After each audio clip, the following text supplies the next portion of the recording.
After leaving Victor with Basby and the others, I made my way to Vermilion City so that I could go back to the Sevi Islands, as I realized I hadn't really explored one island the last time I was there.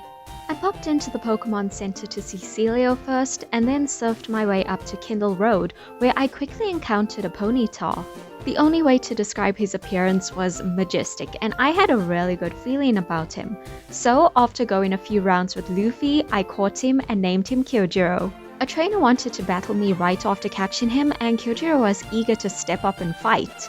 I'd wanted a Rapidash since the day I wandered into the Pokemon fan club and heard about how amazing they are, and even as a Ponyta, Kyojiro was already proving to be everything I expected and more. And so I decided to stick around and train up my Blazing Flame so that I could take him with to challenge the Elite Four.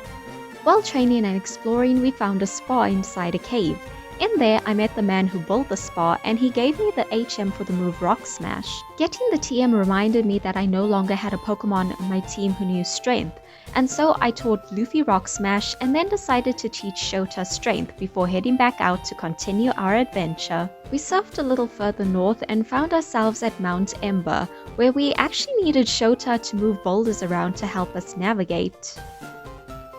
While there, we encountered a Machop who I wanted to catch, but Kyojiro had become quite attached to Luffy and didn't want another fighting Pokemon around, and stomped on it a little too hard when he saw me reaching for the Pokeball. After some more training on Mount Ember, Kyojiro evolved into Rapidash, and then we returned to Kanto to prepare for Victory Road.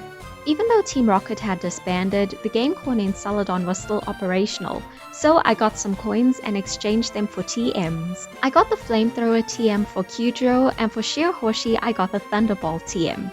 And then we made our way back to Route 22 and was allowed access to Route 23. There were 8 guarded checkpoints to make sure I had all 8 badges before being allowed to go any further, and after getting approval from all the guards, I had made it to the entrance of Victory Road. Almost immediately after entering, I was ambushed by a Zubat, reminding me of Kaname and my promise to myself that I would never push my Pokemon too hard. I realized I had to solve a puzzle to get through, and as I was figuring it out, I encountered a Marowak.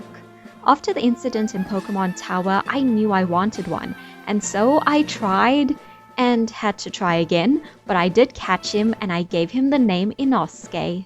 I figured out the puzzle easily enough, but then came the real challenge: other trainers who were making their way through Victory Road. In all honesty, the first trainer wasn't really that much of a challenge, as I one-shot all of her Pokemon, but I did have to switch between 3 Pokemon to do it. Before making it to the next level of Victory Road, I also found the TM for the move Dragon Claw, which I decided to teach to Gyome.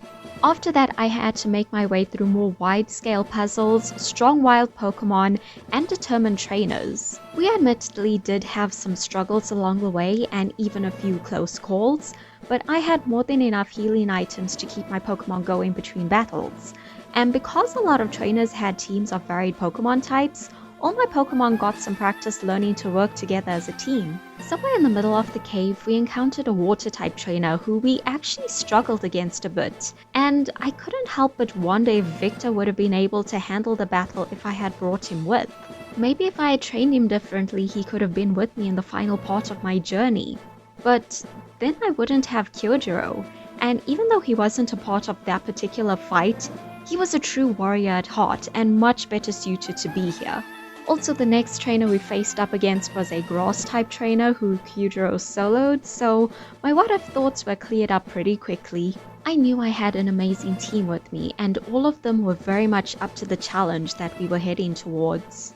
Just before leaving Victory Road, I met a man who could teach Double Edge to one of my Pokemon. I wasn't sure about it until Luffy started squirming around in his Pokeball. And so, he learned one more new move, and then we made our way out of the cave and arrived at the Indigo Plateau, the place where we would finally challenge the Elite Four.